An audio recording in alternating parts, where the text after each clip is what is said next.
Islamophobia की वास्तविकता।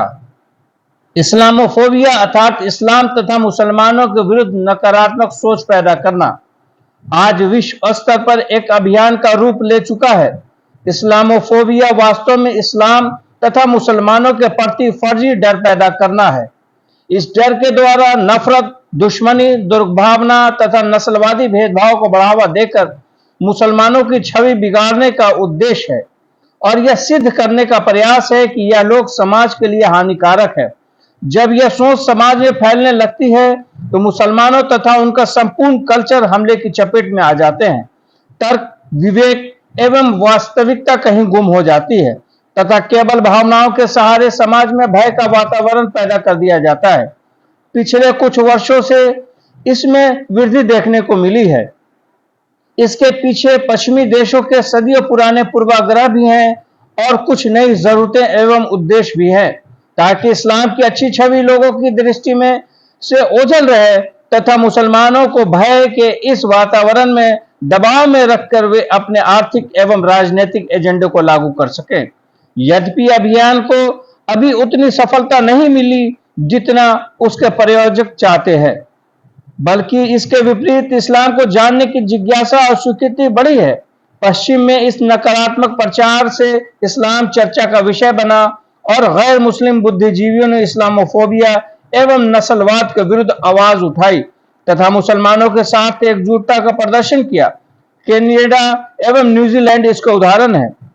Church तथा दलाई लामा के वक्तव्य भी सराहनीय हैं। फिर भी क्योंकि एक निराधार एवं नकारात्मक सोच बड़े पैमाने पर फैलाई जा रही है और यह सिलसिला जारी है, इसलिए इसके उद्देश्यों एवं लक्ष्यों को समझना प्रत्येक न्यायप्रिय व्यक्ति के लिए आवश्यक है, जिससे मानव जाति विशेष कर हमारे देशवासी समय रहते सतर्क हो जाए।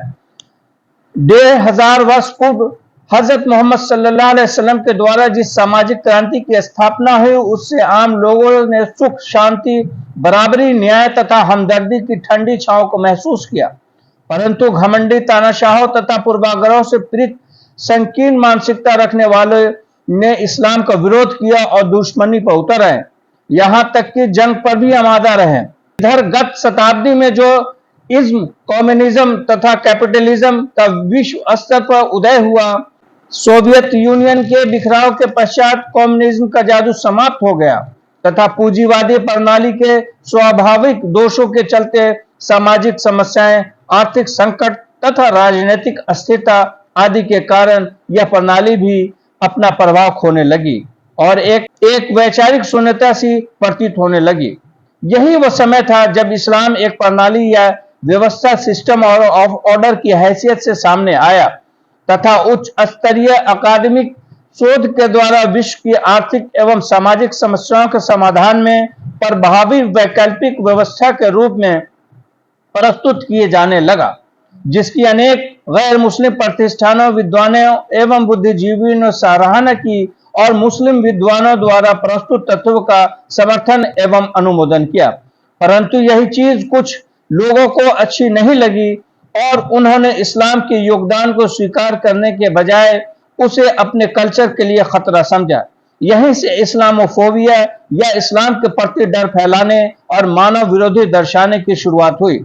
इस विषय पर लेख तथा किताबें भी सामने आई, जिनमें एक प्रमुख किताब सभ्यता का टकराव है।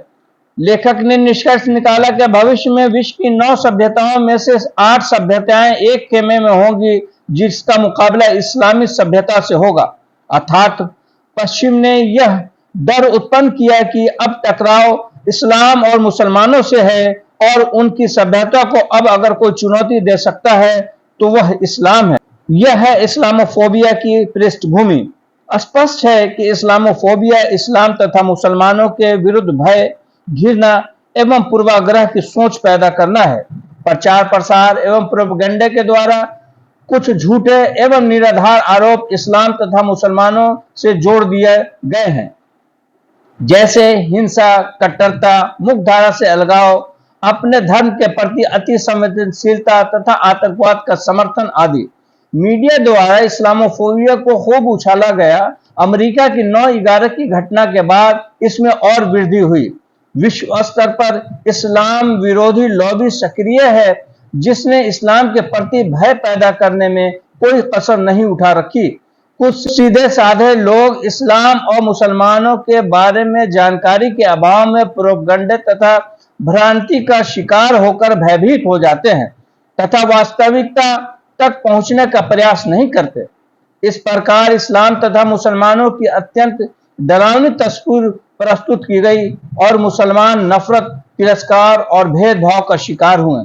इस्लामोफोबिया मुसलमानों की नई पीढ़ी के सामने एक बड़ी रुकावट है तथा उनके मानवाधिकार का हनन है। भारत की स्थिति, हमारा देश भी इस्लामोफोबिया के इस वैश्विक अभियान से अछूता नहीं रह सका।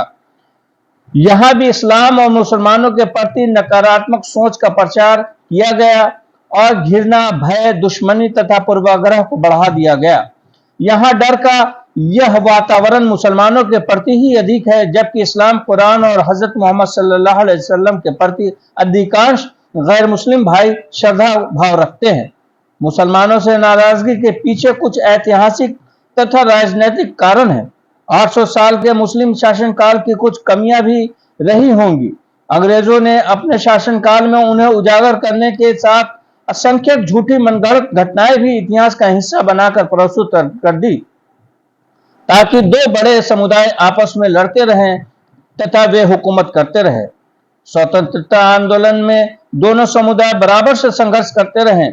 इसीलिए उम्मीद थी कि स्वतंत्रता प्राप्ति के पश्चात अंग्रेजों द्वारा फैलाई गई कटुता पर काबू पा लिया जाएगा, परंतु देश के विभाजन का आपसी संबंधों पर बुरा प्रभाव पड़ा। स्वतंत्र भारत में हालात सुधरने के बजाय और बिगड़ गए। परिणाम स्वरूप सांप्रदायिक दंगे हुए और बाबरी मस्जिद विध्वंस जैसी दुर्भाग्यपूर्ण घटनाएं घटी। इधर कुछ वर्षों से सत्ता के ध्रुवीकरण के लिए मुस्लिम दुश्मनी का प्रयोग किया गया और उससे सत्ता प्राप्ति का मार्ग प्रशस्त भी हुआ, परंतु समाज को घोर आघात पहुंचा। न्याय, हमदर्दी तथा मानवता इस नकारात्मक मानसिकता की भेंट चढ़ गई और भीड़ द्वारा हिंसा के रूप में सभ्य समाज के दामन पर दाग लग गया। इस कुकृत्य में लिप्त लोगों को सम्मानित करने और इस पर सभ्य समाज के मुख्य दर्शक बने रहने ने भी अनेक प्रश्न खड़े कर दिए। इस सब पे मीडिया की भूमिका अत्यंत नकारात्मक रही।